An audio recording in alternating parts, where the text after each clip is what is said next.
Well, kung pagbabasehan natin ang mga bagong balita ngayon, ay sabihin man nating parang unti-unting naiipit si Atong Ang sa ginagawa ng Department of Justice ngayon, ay sinabi ni Atong Ang na nandito pa rin siya sa Pilipinas.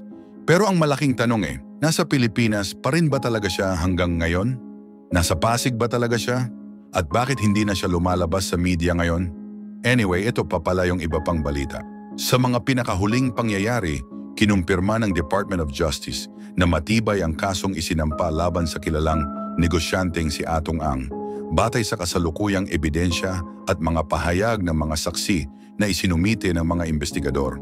Ayon sa opisyal, matatag ang pundasyon ng kaso at masusing sinusuri ng mga piskal ang lahat ng materyales.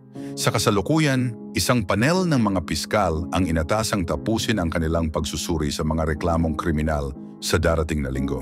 Ang mga reklamong ito ay inihain ng mga pamilya na naghahanap ng kasagutan sa pagkawala ng ilang mga sabungero. Naghain sila ng mga kaso ng seryosong ilegal na pagkakapiit at iba pang mabibigat na paratang laban kay Atong Ang at sa iba pang mga individual na konektado sa usapin. Nag-ugat ito sa sunod-sunod na insidente ng pagkawala na nangyari mula Abril taong 2021 hanggang Enero taong 2022 na kinasasangkutan ng maraming sabungero mula sa iba't ibang lugar sa Luzon, kabilang ang Laguna, Batangas, Bulacan, Maynila at Rizal. Ang unang iniulat na bilang ng mga nawawala ay 34 na karamihan ay mula sa Laguna. Ang mga insidenteng ito ay nagdulot ng malawak na pag-aalala sa bansa at naggudyok ng emosyonal na panawagan para sa kasagutan. Noong kalagitnaan ng taong 2025, isang taong konektado umano sa kaso ang lumapit sa mga awtoridad. Ayon sa kanya, maaaring ang mga nawawala ay tahimik na dinala at inilibing sa ilalim ng tubig ng lawa ng Taal. Sinabi rin ng taong ito na maaaring umabot sa 100 ang kabuuang bilang ng mga taong nawawala, mas mataas kaysa sa naunang ulat. Dahil dito, pinalawak ng Department of Justice at ng mga investigador ang kanilang aksyon, kabilang ang pagsasagawa ng paghahanap sa lawa upang humanap ng posibleng ebidensya. Kamakailan lamang, formal nang naghain ng kaso ang mga pamilya sa Department of Justice. Nakasama rito ang iba't ibang mabibigat na paratang, kabilang ang ilegal na pagkakapiit at mga pangyayari na nauwi sa pagkawala ng buhay. Bagaman pinalambot ang mga katawagan para sa pagsasalaysay na ito, mariin namang itinanggi ni Atong Ang at ng iba pang isinangkot ang anumang ugnayan nila rito. Bunsod nito, tiniyak ng mga opisyal mula sa Department of Justice na masigasig nilang tinatapos ang pagsusuri upang umusad na ang proseso. Inaasahan na sa susunod na linggo ay makukumpleto na ang kanilang pag-eeksamen sa kaso. Pagkatapos nito, inaasahan ang pagpapalabas ng mga sabina at iba pang aksyon na magpapatuloy sa investigasyon. Sa mga oras na ito, sabay na naghihintay ang mga investigador at pamilya ng susunod na aksyon sa umuusad na proseso. May magkakatulad na pag-asa ang lahat na sa sandaling matapos ang pagsusuri sa kaso, mas malinaw na mailalatag ang buong pangyayari at mabibigyan ng mas kumpletong paliwanag ang mga katanungan kung ano nga ba talaga ang nangyari sa mga nawawalang sabungero. According to people from the Department of Agriculture, napopolitika po ito sa mga Municipal Agriculture Office kung saan si Mayor ang nagdidikta kung sino ang nasasama sa listahan. Your Honor, alam po ba ninyo ang nakakain ng isang Pilipino na bigas sa loob ng isang taon? I don't have that data, Mr. President, Your Honor. According to the Philippine Statistics Authority, ang isang Pilipino po, ang tawag po nila rito ay per capita consumption of rice. 122 kilos daw po ang nakakain ng isang Pilipino sa loob ng isang taon. Sa mga tweed, kinuwenta ko po 122 kilos times 115 million Filipinos divided by 20 something kasi para makita po natin per metric tons. Ang national consumption po pala, base po sa kwenta ko, Mr. President, 14 million metric tons of rice. Ito po ay 2024. Nagtataka po ako bakit binase nila sa 115 million Filipinos, marami pa po namang mga sanggol Hindi pa naman kumakain ng bigas yung mga yun Sabaw ng bigas, kinakain po yun, Mr. President.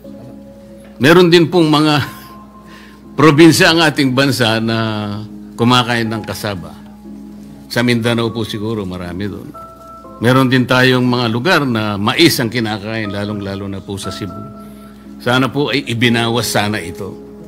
Ganun pa man, kahit na aminin po natin, Mr. President, na sa official record po ng PSA, ang atin pong consumption ay 15.5 million metric tons. Dinagdagan pa nga ng 1 milyon Sa kwenta ko 1 milyon at kalahati.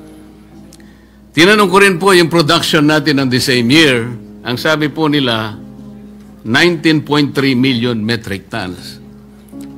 So, ang sabi ko po, kukunti naman pala yung consumption natin. Mas malaki pa pala yung pinroduce natin, 19.3 million metric tons.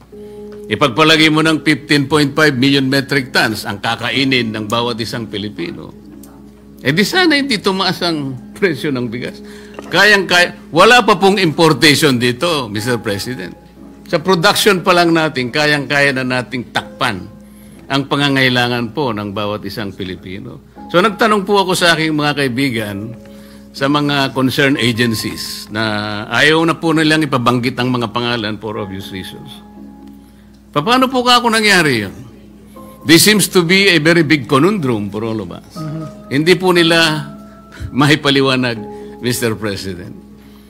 So dito po, kitang-kita natin ang napakalaking corruption na yung sinasabi po kanina ni Senador Jaime na supply chain.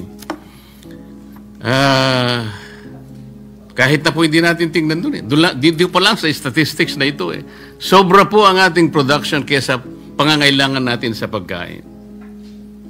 Kaya nakakabahala po kung bakit wala pa pong importation dito, bakit ganun na po ang kinalabasan. Kagaya rin po ng mga naunang nag-interpellate na ako po'y tinawagan din ng ating mga kababayan na mga magsasaka sa Tarlac sapagkat ako naman po ay taga-Tarlac.